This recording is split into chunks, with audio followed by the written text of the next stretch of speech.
So this is the vlog for Type B traders, non-aggressive day trading, pattern day trading. We are on Tuesday, July 3rd, 2018. And again, holiday weekend. Tomorrow is Independence Day. There are only, here we are 12 minutes before start, only 2 stocks really meeting the criteria for my gap scanner. And if you look at my watch list, I have thrown the airline stocks up. They are, to some degree, there's some news, but they have taken some big dips in the pre-market. As you can see, looking at the volume, though, there's just not a lot going on, and I require there to be some more volume than this in the pre-market before something hits my scanner. So they're kind of there just to keep an eye on, but if the volume's not there, I'm not going to trade them. I may only be looking at Campbell's Soup and this rigging company here, Transocean. So, unless something else pops up, it's shaping up to be a slow day, and that's okay. Holiday day, we don't push. We just take what is given. So, I'll be back later. Okay, so it is about 12:21. I am done trading for the day. It was a good day. We did not make money. Lost about 70 as far as the total profit and loss, but follow the pattern. It is holiday week, and for those of you that are new to trading, the months of July and August are the absolute slowest out there. But I did want to jump in here and make a vlog real quick, because something pretty extraordinary just happened, and it's gonna kind of give a lot of lessons, some good, maybe some not so good. Let me get this a little lower. Alright, so I don't actually have the profit loss set up. I kind of wanted to jump in while this was happening, so you just kind of have to take my word for it today. But we made what wound up being 4 trades, and 3 of them were not winners. 1 of them was. So prior to the 4th one here, we were, who knows? Who knows how that would have worked out. I'll come back to my first trade, my first trade was in Micron. Micron was kind of the only game in town today. It was the only one that held volume, was the only one that had anything going on. It had a lot of news today. It was announcing a lot of profits, a lot of patents that had been awarded, and that kept volume up, kept interest up, and we kept getting just pattern after pattern. So just to zoom in here a little bit, and it just went away. So here, okay, and let's get this on top. All right, so you can see here on Stock Twits, they're kind of going nuts about Micron right now. We'll get rid of that. You probably looked at it. If not, you can rewind. Okay, so with Micron, it did not gap. Oof, this is still clunky. So it did not gap during the pre-market, but it dropped sharply at open. And we'll just go ahead and address the gorilla in the room. What the hell is this? Because this was just waboom. If you look, we literally doubled the volume in the stock in just a few minutes. And that was, this is something I've never seen happen so close to a trade I was in before. I've been, swing trading for years, day trading not quite as long, but this is something that I've not really been fortunate, unfortunate, whatever, to have happen in such close proximity to a trade. So you might look at this and think this is some sort of flash crash. It's not. This is just happening to Micron, and it is a news-related reaction. So what happened was, about 12:17 or so, China announced an injunction, or 12:11, so 12:10. China announced an injunction on Micron selling its memory in China. And I mean, you can debate the politics of that. They've kind of stolen Micron's designs and then turn around and ban Micron from selling because they won't share patents, which, you know, this is why we're faced with a trade war right now. And people can be on either side of it. Me, I'm not a free trade at the expense of all else. I think we need to be as protective with our technology as they clearly are with theirs, and there are markets as they are with theirs. So that does come, however, with risks, and this is one of them. So what had happened was, let me just, heck, it's tough, but let me kind of just give you a quick run through. I'm not going to be able to zoom much more than that with this giant dip. All right, so first trade of the day was Micron, and we dropped down, we came back up, and we started forming what looked like a Dow line. Didn't get a confirmation here, but it was pretty clear on both. So as soon as it came up and gave what I considered to be a third confirmation, first off, in this setting, so a Dow line is a continuation. It's going to continue with the basic trend. Now this could have been a trend. This could have been just people profit taking in the first 30 minutes or first 15 minutes. So I kind of treated this as a red-black. I mean, you know, here it is. I don't know what it's going to do for the day. I went ahead and played it short. Thought, okay, well, it'll be a continuation of this downtrend here.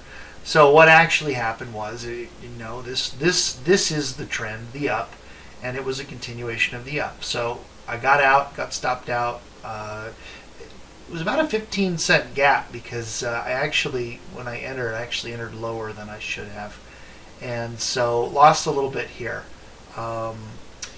Came up, came down, came back up, and somewhere in here I'm like, okay, this is setting up to be a nice head and shoulders. And I really do want to zoom in on this more. So with a head and shoulders, actually, wait, before I do that, let me run over to Twitter. So Twitter was my second trade of the day. So Twitter had formed what looked like a great descending wedge. But here's, you know, you're going to play a descending wedge to the long side. You're going to think that it's going to break up. Okay, well, here's 1 point of contact on the support line. Here's 2 points. Never gave me a third point. So it did not give me confirmation. I did not get into that trade. That's exactly what should have been. All right, came back up here. Now it starts forming what looks very much like it's fixing to be a bear triangle. So bear triangles break to the flat. They break to the short. So as soon as I had my 1, 2, 3, my confirmation, I went ahead in, and it broke out a pattern. That happens. That's why we have stop losses. You can look at trend lines and see patterns repeated over and over and see them break the way they're supposed to over and over, and inevitably you'll come to one that doesn't. It's just the way the markets work. So boom, got stopped out again. So I stopped out my first Micron trade. I got stopped out on my Twitter trade. And you can see on Twitter, it's the only trade I make, so you can kind of see exact. This is an agglomerate of all the profit loss from the trades you did on that stock. Since I did one trade, you can see I lost $80. So let's go back to Micron. Again, Micron, Twitter's volume just dropped out and never really gave me any clear patterns. So Micron was the guy today, or the gal, however you want to say it. All right. So after our kind of failed read on the Dow line, we come up, we dip down, we go up. We got a little bit of like an axe wound here. Maybe this is not a perfectly clean head and shoulders. It's kind of cloven, but it's still a head and shoulders. It comes down. It makes a low that's lower than this armpit. This is our lower armpit. And because this is a head and shoulders, a traditional one, it's going to be a reversal. So we continue it to be a downward move. So we want to see this second pit be lower than our first one. Then it comes up and it makes a lower high than our other shoulder. Okay. So now we call this a head and shoulders. Once it's come up, it's kind of dilly-dallied, then it starts down, boom, I'm going to buy in. This is confirmation. My stop loss is going to be up here. Once my line comes up and kind of matches my other shoulder, it's out of pattern. So my stop loss would be up here. All right, come down, come down. I've got my neckline drawn here, and as soon as I cross my neckline, I sold 200 shares. I bought in for 800 here. I sold 200. Now, we kind of are bumping along this neckline. This neckline is clearly a resistance line. When we clearly can't go up, I buy in another 200 shares. Okay, why? Why is that not aggressive trading? And it's not. That's exactly according to plan. Because once I sell my 200 shares here, my stop loss actually comes back to here. Comes back to my buy-in. So now that my stop loss is my buy-in, I can't help but have gained some money with the 200 shares that I sold. If I then, once I see resistance, and I see it's going to continue down, if I then buy in another 200 shares, not only am I back where I started, but I can't lose money on this trade. So it's not aggressive when you decrease your risk, and you only want to decrease your risk in cases where you do not decrease your reward. If you can increase or maintain your reward and decrease your risk, that is how we define non-aggressive trading. So by moving our stop loss here, by going ahead and accepting that if this were to jump up, we would just, okay, we're going to break even on the trade, we can go ahead and buy in more because that gives us now some more potential profit. And it does break down once it shows some signs of having trouble. So our target, of course, is this line from the neckline up to the head. So once it breaks down, this is our line. So this is our target profit. So once it has trouble, I go ahead and sell another 200. So I'm at 6. Comes down, has trouble going further. I sell another 200. I'm at 4. Comes back up. I sell another 200. And now at this point, honestly, my stop loss is pretty low. I want to lock in profit. It's basically the neckline at this point. So once we come up to the neckline and we're not doing anything, I go ahead and sell out. Sure, we could have then dropped down to the target, but we could just as easily not. You take what the market gives you, and we did not make our profit target. So this is what the market gave us, and we're happy with that. All right. So what that did was that went ahead, and I had actually lost about 120 or so on this. That took us up to about $40 over. We had another pattern show up, and this is worth pointing out because sometimes patterns are a little schizophrenic and they have multiple personality going on here. You're not too sure what you're looking at. So when this started up, and you can see from the lines I drew, it's kind of looking like a descending channel. So, please don't ever show that again. A descending channel. And, of course, a descending channel is going to break to the up. And so it comes down, up, down, up. Now, this is you would have, it didn't make its resistance line here. So now it doesn't look like a descending channel. And so, and you have to imagine it without this line being here. So what is it? Okay, if it's not a descending channel, so maybe it's more of a descending wedge. Well, it still breaks to the up, but now if we're going to start assigning probabilities, then, well, we can't ignore the fact that, just maybe it is a bull triangle.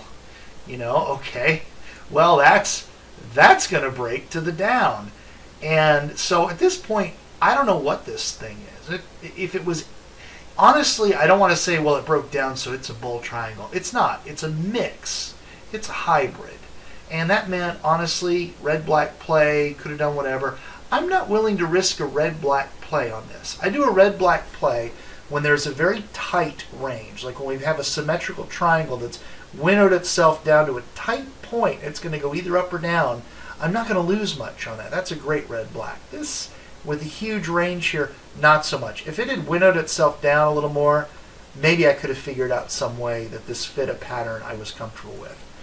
Didn't touch it, dropped down. Okay, now we're going to come to the one everyone's wondering about. So, this is this becomes an inverse head and shoulders. So I see this comes down, goes back up. Here's our armpit. Comes down. Again, we got a cloven head like we had up above. Come up. Now our armpit now is higher. Remember, an inverse head and shoulders is a reversal to the upside. So our inverse head and shoulders armpit is going to be higher. All right? And then we're going to drop down. We're going to make our second head, and the top of that head is going to be higher than our other head. So now at this point, once we get confirmation, which we did right here, and I really kind of want to try to zoom in a little better. Once we get right here, confirmation, we're going to go long. And our stop loss is this red line. You see this red line? And so what happened is we got stopped out at this red line where it, matches up with our shoulder. And thank God we did, because literally 5 seconds later, the bottom falls out of everything, because China, in the middle of the night, their time, by the way, decides to announce that they're not going to let Micron sell in China. Now, for them to make an announcement in the middle of the night, which is in the middle of our market day, this was exactly targeted at Micron stock. This right here, folks, is a shot from China. This is a hit on our market. Now, some people, they were short for whatever reason in here, and they made a lot. You imagine if you were short and you bought to cover down here at 52.84, and it had dropped from. I mean, if you had 800, you would have made a lot. You'd have made quite a lot. If I had still been in this trade at this point long, once it starts dropping, your market depth is just. You can see these here you are. You had 1.5 million shares sell almost instantly. It was gone. This was just absorbed all the way down. And getting your order off in there would have been very difficult indeed. So this is a reminder that there is always risk in stocks. Now, when I day trade, one of the things I tell myself is that unlike when I would swing trade, I am no longer exposed to the threat of those giant market gap downs in the pre-market. When I swing trade, I'm holding something for a few days or a week, and there's negative news that comes in, I can wake up and have lost 10% of my trade. The flip side is that you have a low chance, but a chance of being involved in a stock that winds up with a major news item come in and wha-pow. So, huge reason we have stop losses. And I don't use programmed stop losses. I use what are called mental stop losses. If you're not, if you haven't been experienced at this, then you should hard code your stop losses. This is one where, China's news had nothing to do with this pattern. This was chance. Had they released 5 seconds earlier, whatever, where I was still ready to activate my stop, I'd have activated it somewhere in the drop, and God knows where it would have been filled. So this one's a little sobering. This goes to show you that, and now like I said, I have never, ever been this close to an event like this. This is a first. So I'll come back and I'll trade on Thursday after the markets reopen. But,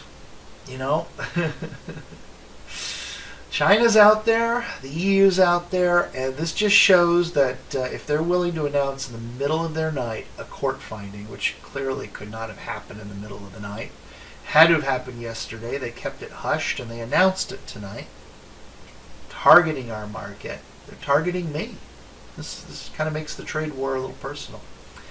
So, let's hope we have a favorable, or at least not unfavorable, end to this whole trade war shenanigans soon. And the risk of this, while not going away, drops tremendously. So speaking of drop tremendously, one more thing I want to point out. You see how all these people are, well, I say people. Remember, this is, when you see candlesticks, this is reflective of people buying and selling. People, sure, some of it may be programmed in, but people programmed it. These are decisions people make. So look at all these green candlesticks. There's a term in stocks called catching the falling knife. When something is dropping precipitously, it's very easy to look at that and say, oh man, that's going to go right back up. I don't even know what's causing that, but it's going to go right back up. It's a flash crash. It's somebody's algorithmic trading is messing up and dumping, and it's going to come right back. Some people buy in that situation. Quite a lot would have had to buy in here. They bought stock. Well, this can be a huge opportunity. If that price went back up, they would make a lot. Or it could be a falling knife they try to catch. And you know what happens when you try to catch a falling knife. You wind up getting stabbed. So, wham! More tried it, more tried it, more tried it, wham, wham. At some point down here, sure, we reach a bottom. But what if you were one of those poor souls that tried to buy in up here? You're hoping this. At this point, I guarantee you they're crystal ballers. They are all in, and they are having a little bit of a heart attack. They're aggressive. They're type A, and they're hoping this green at least gets back up here so they can get out. Maybe it'll happen. Maybe it won't. I don't know about you, but I don't like having my children's college fund dangling on a maybe it will and maybe it won't. Even if it cost me hundreds of dollars, you better believe I'm going to activate a stop loss when I see something like this. I don't care if it fills all the way down here, which is, what, about $1.20 off of where I started. I had 800 shares in. That would have been about a $1,000 loss. Tell you what, I'd rather lose 1,000 than be down here and lose 3. Use your stop losses, even in a drop. Get out. Because we can make $1,000 back. But it'll take a lot less time than if this had gone even further. And imagine if you had, thousands of shares of Micron. Anyway. A little sobering reality and something to keep in mind. We are non-aggressive. We are pattern traders. But it is a pond where we are little fish, and sometimes the big fish, they do things. So, stop losses, stop losses, stop losses. Never fully commit to any pattern. If I had looked at this and said, I think it's good. I think it's time for a reversal. If I go back here, I feel good. I'm going to hang into the top of the head. Well, that's not our strategy. Our strategy is to get out at the top of the shoulder. Again, this drop had nothing to do with this pattern. Thank God I followed strategy. Saved my bacon today. All right, folks, have a good 4th of July. And I'll be back on the 5th, and we're going to do it again. Like I said, all told, I think, I'll look at it later, but we did lose a little bit of money. I think it's about $70 all told. All right, take care. Okay, actually wanted to just add a little addendum, just in case anyone's worrying that I did actually get caught in that falling knife. I did not. I was a little off in my estimate. It would have been $70 without commissions. So We lost a little bit over 100 today. We gained a little bit over 100 yesterday. Guess what? We're back to zero for the week. I'd sure rather be back to zero than at the bottom of that pit. So, all right, guys. We're happy here. We're going to have a good 4th. This is a terrible week for trading in so many ways. And the fact that we survive it means maybe we get through the Darwinian winnowing. But we're going to stay non-aggressive. We're going to stay cheerful and upbeat. We're going to remain pattern traders. And we're going to move forward. So, guys, have a great holiday.